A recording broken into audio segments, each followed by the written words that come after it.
The Silent Watcher's Curse of the Beti Forest. Central Cameroon, 19th century.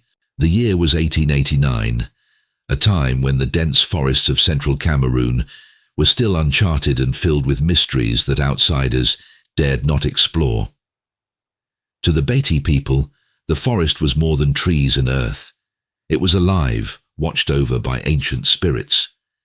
These forest spirits, known as the Zoa Beti, were said to guard the land with an iron grip, punishing anyone who dared defile their sacred home.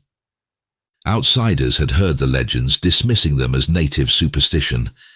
But for the Beti it was no myth, it was their reality, and for those who forgot or ignored that truth, the punishment was swift. Mvondo, a young Beti hunter, had always been skeptical of the tales passed down by the village elders. He had heard the warnings. Respect the forest, or the Zoa Beti will come for you. But Mvondo was proud, and the hunger of his people had become unbearable. The dry season had stretched on longer than anyone could remember, and the forest had grown quiet, as if the spirits themselves had retreated into the shadows. One evening, driven by desperation and the cries of starving children, Mvondo made a fateful decision. He would enter the forbidden part of the forest, a place where the elders had forbidden hunting, claiming it was the heart of the Zoa Beti's domain. Armed with nothing but his bow and a blade, Mvondo ventured deeper into the forest, ignoring the creeping sense of dread. The air grew thick, the canopy above blocking out the light, until only darkness surrounded him. The trees seemed to close in, their branches clawing at his skin, as if warning him to turn back. Hours passed, and still, Mvondo found no game. No animals dared show themselves, not even the usual prey that roamed these parts. The forest was dead silent, too silent. As he made his way deeper, he found something that chilled his blood, an ancient mask hanging from a tree. It was carved from dark wood, its hollow eyes staring into his soul. Though he had heard of these masks, talismans left as offerings to appease the spirits, he had never seen one up close. Ignoring the pit in his stomach, Mvondo reached for the mask, thinking it might bring luck. That was his second mistake. From the moment Mvondo touched the mask, the forest came alive.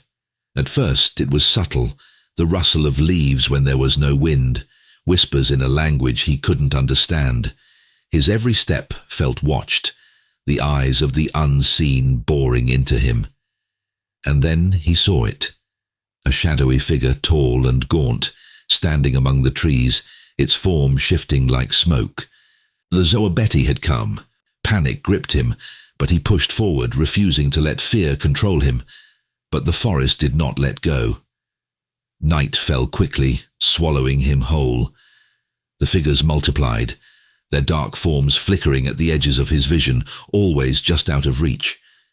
The air grew colder, the whispers louder, until they were a cacophony inside his skull.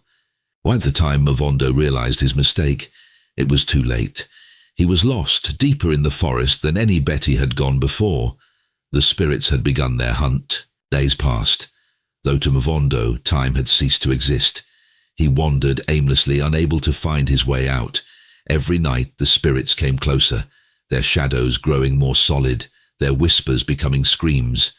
His body weakened, hunger gnawing at his insides, but no matter how far he ran, the spirits followed. One night, as the full moon rose high above the canopy, the Zoa Beti finally revealed themselves. They emerged from the trees, tall, thin creatures, their eyes glowing a sickly green. Their skin was like bark, twisted and gnarled, blending with the forest itself. They did not speak, but their presence was overwhelming, a primal force older than time.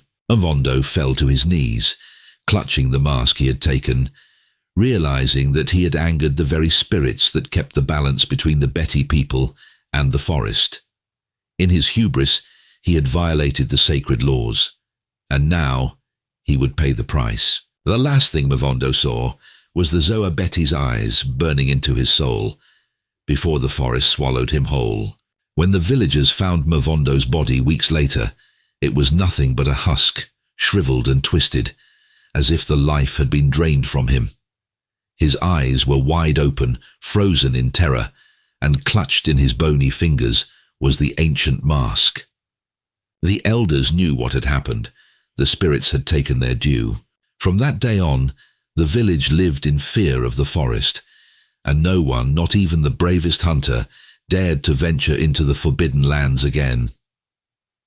The legend of the Beti Forest Spirits grew, and the forest remained as it always had, watchful, waiting, and dangerous to those who did not respect its ancient laws.